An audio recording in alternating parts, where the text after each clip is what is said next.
Hello again, SGBers. I'm Companion Wolf with another Smile Game Builder video. This week's tutorial is all about local variables and some of the things you can do with them. Don't forget to hit the subscribe button to be notified of when I upload new videos, or check out my social media accounts for other news and details on extended tutorials as they become available. These will contain much more content, and you can see what I'm up to as far as projects and other things I share. You can also join the official SGB Discord channel. The link will be in the description.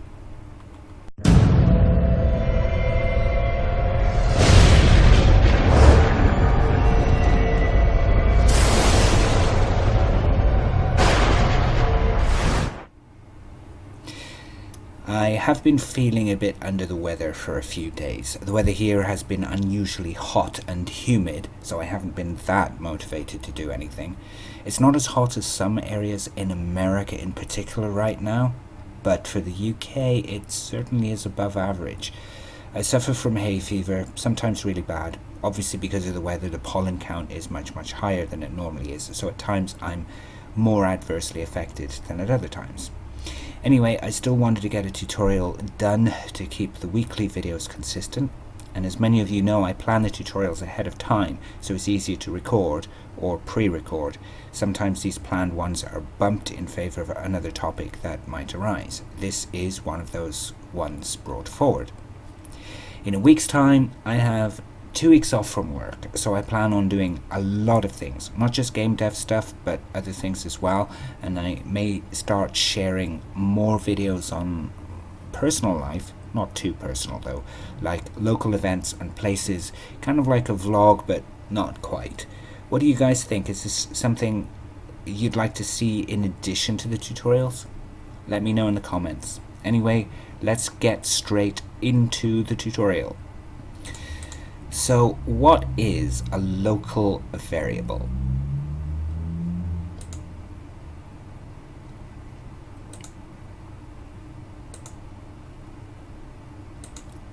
Like a local switch, local variables are unique to the events in which they are used.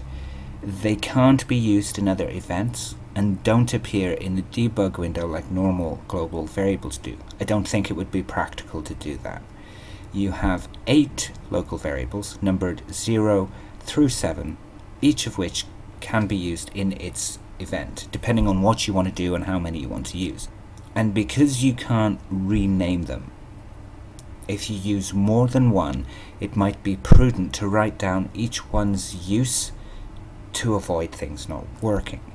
You can treat local variables in the same way as normal variables, like add, subtract, and so on. Compare values, use them for conditions, etc. But their values will only apply to the events in which they are used. So for a simple test, we can use a single event to display a random message when entering the map. The local variable is assigned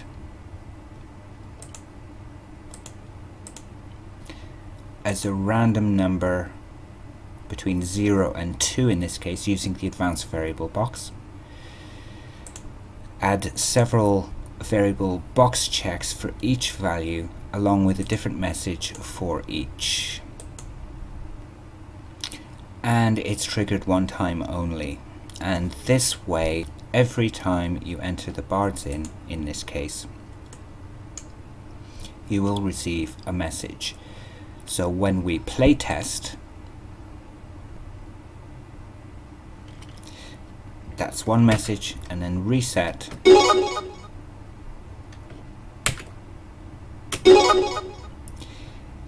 it'll randomize each time. And now the randomness in this case isn't going to be very good because we only have like 3 numbers to choose from. If you want to display this once only and not repeat again, you'd add a local switch at the very end. Add a blank sheet to with the condition set to the local switch. And the condition is set to on, and this will remain in effect permanently until the local switch is turned off somewhere else in the event.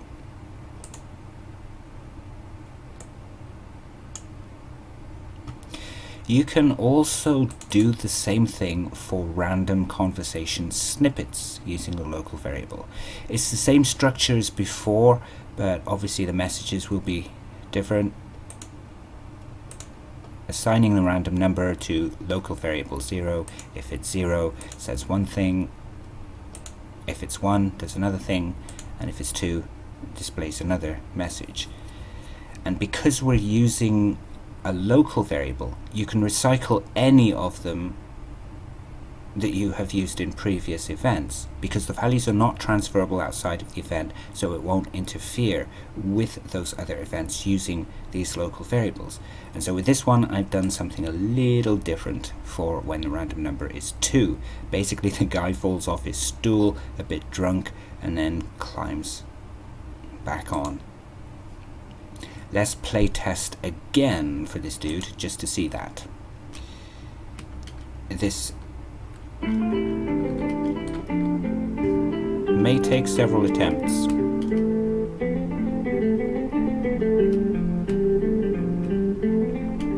There he is. I think I'm a bit drunk. So he's hyperactive, even when drunk. Anyway, before moving on to some more complex stuff, I'm going to do one more randomized event, this time in the form of a wandering minstrel. But I've done something a little different again, just another form of method you can use. Rather than putting them on one page, I've used several different sheets depending on the values.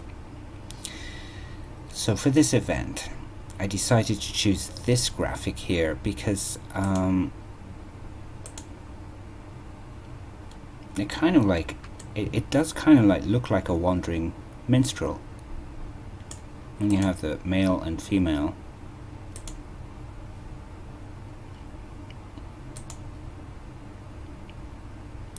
And what I also did was I limited its range to this red area with the select range, because otherwise the minstrel would like stray too far out of the pub area. So I restricted her to stay indoors. Okay, so for sheet 1, again we assign the local variable 0 to a number, this time between 1 and 9. And then each one of these is triggered one time only, by the way. So on sheet 2, if the local variable is greater than or equals to 1, and if it's lower than or equals to 3, then you can play the first song. If it's greater than or equal to 4 and lower than or equal to 6, play number 2. And likewise, if it's just greater than 6, i.e. between 6 and 9 in this case, or it would be between 7 and 9, then play 3. Now these are songs that I quickly composed real quick for this tutorial.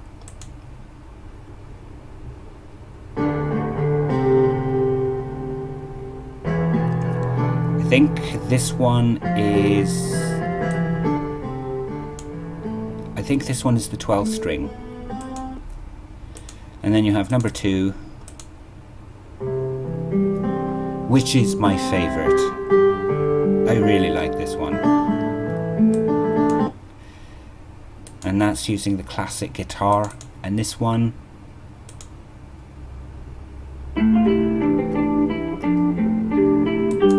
I think that's the one of the ones in the electronic guitars on my keyboard. Anyway, those are some ditties I composed real quick for the tutorial, as I said. Number 2 is definitely my favorite. Let me know in the comments which one you particularly like. And as you've probably heard, play testing, the music is randomized accordingly. As soon as you enter, I really have to turn that bloody thing off. I hate this popping up on absolutely everything. I'll do that after this tutorial. Anyway, the music plays. Let's reset again.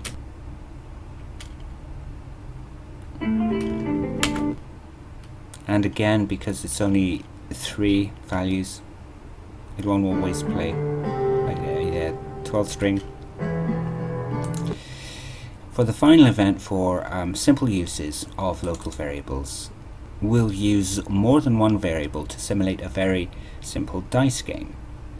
For this one, I have used local variable 0 for the player and local variable 1 for the other person. So once again, you have different branches.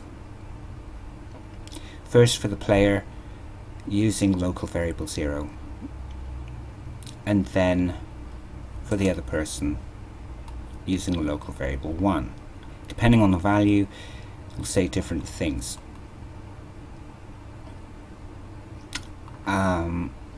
Just a quick note, there isn't a way in SGB to directly compare one variable with another, such as in this case, if local variable 0 is greater than local variable 1, then do something.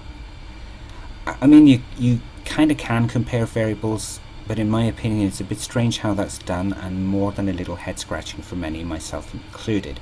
I think there should actually be a way to directly compare values of variables rather than going about it in a roundabout way. I will dedicate a short tutorial to this subject later, something I've planned for a long time but deferred, and then it'll be updated as and when that highly requested feature has been updated. So if we now play test this, you can see this in action. Straight 3, meaning it's got 3. No dice, no value. I'll play again. No dice. And again, no dice. One more time. No dice. And no dice. And because it's all randomized, you'll get something different. And of course, you can always expand this to include a gambling system. In fact, I'm playing around with a kind of dice minigame based on craps, where, you know, if you roll a double 2, then it's snake eyes, double 6 it's box cars, and a lucky 7 as well. And depending on the scores, you can collect some winnings or an item.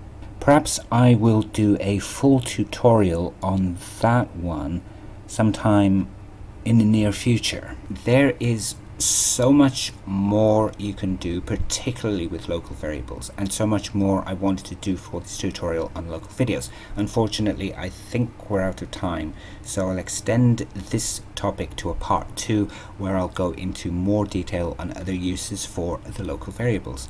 Before ending the video though, in common events, the countdown timer function makes it easier to have a look.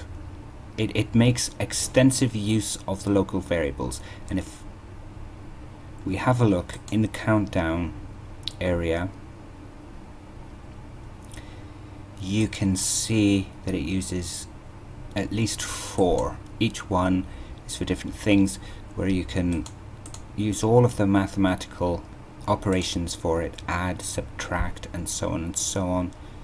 Which means, of course, that local variables apply equally to common events, which are essentially normal events that run in the background and work across all maps, so you don't have to repeat events that do the same thing. And what this also means is a lot of my previous tutorials, notably number 21 on cutscenes, can use local variables instead of normal variables. I've been going through a lot of the older tutorials to see which ones can be brought up to date with the newest updates to SGB, and 21 is on top of the list. If you have a particular tutorial in mind that you'd like to see updated, let me know in the comments section and I'll start redoing them in turn. I think I'll end the video here and plan ahead for part 2 of local variables, putting down some of the ideas I had for their uses in this tutorial before I forget them, and it will be a little more comprehensive than this one is. If you found this video useful, even partially, as always, subscribe for more videos and give it a like as well, and don't forget to visit my Twitter, Facebook and Pinterest accounts or my official website for links to extended tutorials, more content, more examples, more stuff, and other things I don't post anywhere else, including my RPG Maker MV stuff. And don't forget, if you haven't already, you can join the Smile Game Builder Discord channel, which does have a Japanese speaking chat as well. We have all of the latest SGB news and resources, or you can come simply to chat. Everyone is welcome, especially if you're using SGB, of course. The link is in the description. If you have new ideas for tutorials or have questions about SGB in general, let me know in the comments below or on Twitter and Facebook, and I'll look into them for future videos. I am playing catch up with a lot of these already and planning specific comments for specific videos. Thanks to everyone who has supported me throughout this journey. I really appreciate every subscription, every like and every comment. It makes it all worthwhile and gives me the motivation to continue.